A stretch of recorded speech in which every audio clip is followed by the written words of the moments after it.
Hey, what's going on, everyone? Welcome back to the channel. My name is Base.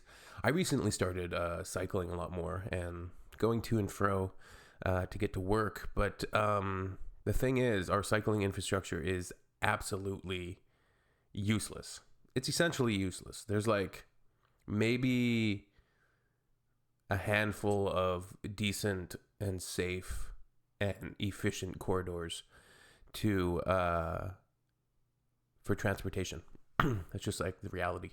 Funny enough, we put in a roundabout recently, and I don't know what it is with North American drivers or just small town Canadian drivers, but roundabouts are a point of sometimes confusion for them, when in reality roundabouts are like the most simple concept, and they're so easy to use. They're so great. They're so efficient. They keep traffic flowing. But yeah, anyways, I'll tell you a little story at the end about a roundabout. Let's get it. A modern roundabout in the center of Amsterdam. It is a perfect circle with a circular cycle path all around it. Oh, nice. When you cycle there, you have priority over motor traffic, which is clear from the shark teeth pointing towards motor traffic. So the shark teeth are basically like yields.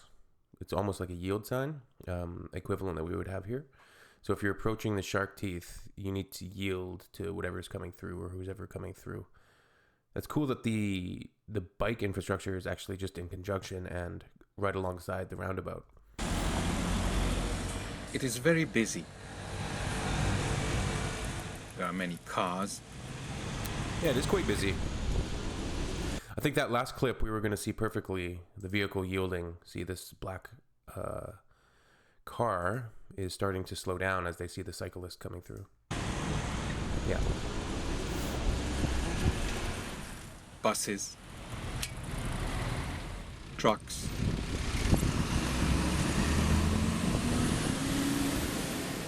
But there is a good flow of all traffic, including bicycles. The only time everything has to stop is when a tram is approaching. The tram has the right of way over all other traffic. And the tram tracks cut right through the middle of the roundabout. The speed of the flow is generally high. Cars only have to yield to cyclists when they leave the roundabout, but they are not in the way of other motor traffic on the roundabout. So the flow never really comes to a full stop. I think if you sat there long enough, it might. But yeah, the system works pretty well. Like, say there's one person there waiting to yield to cyclist. There might be another person stuck behind them for like a few seconds until that other car can get through.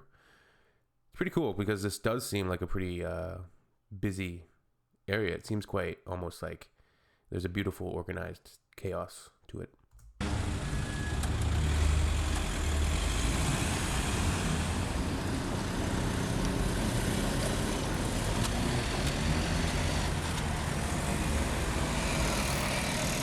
No, that one worked. Sometimes cyclists yield slightly, so everything can run smoothly. But the moment a cyclist hesitates, other traffic will go first instead. Sometimes people on bikes have to make sure the drivers stop by looking them in the eyes. People do signal out of courtesy, but not everybody signals, forcing motor traffic to wait in vain. Some cyclists signal motor traffic to go first, like this man telling the bus to go, although he has the right of way.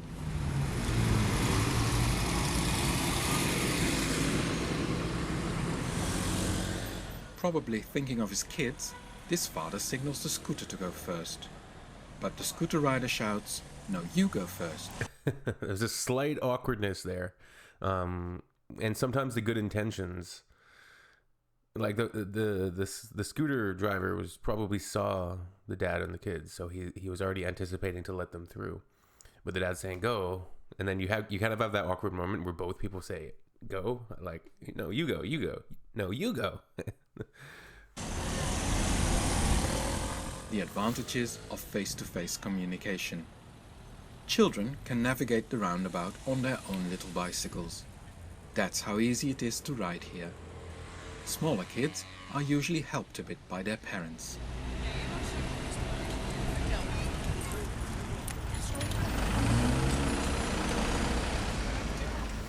And very small children are on their parents' bikes or in a bakfiets.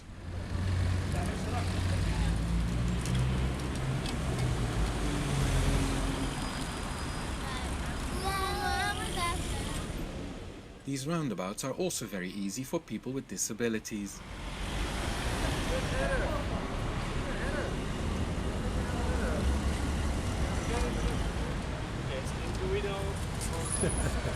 Look at that guy just zipping along there.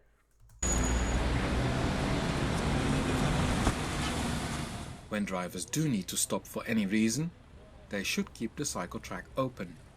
And most do, so the flow of cyclists can continue. The design is such that when a standard-sized car stops for other motor traffic, the cycle track will be kept clear just behind it automatically.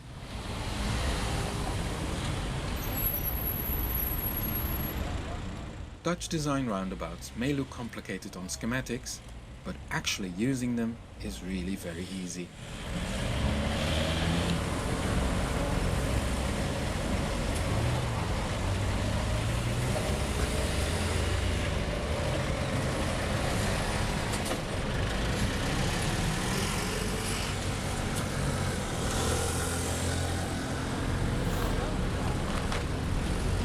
Yeah, roundabouts are all about not having vehicles stopped, or, it's about maximum efficiency, maximum motion, and using the yield system and courtesy system to almost have the least amount of yields too, right? Because you have traffic flowing in, flowing out. So it really works quite well when people use it properly. My story was one time I was driving to work, and I entered a roundabout, and there was a vehicle in front of me, and they went to, exit the roundabout, but then all of a sudden in the exit lane of the roundabout, they stopped, and I was going the same way as them, but I couldn't get around them, right? We were both in the exit lane of the roundabout. So they stopped and they reversed, didn't look obviously, and they backed right into me. I honked, and I was up, I was starting to go backwards almost. I was kind of shocked, honestly. I was kind of caught unawares. So I was like, what is this person doing, right? So yeah, they backed right into me, just completely oblivious. Yep, it happened. All right, cool. I like the video. It's interesting watching this operate. It certainly generates a lot more noise, like this video, than some of the other more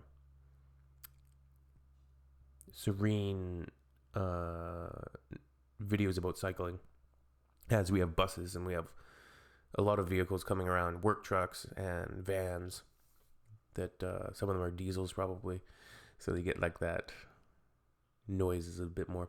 All right, see you all in the next one.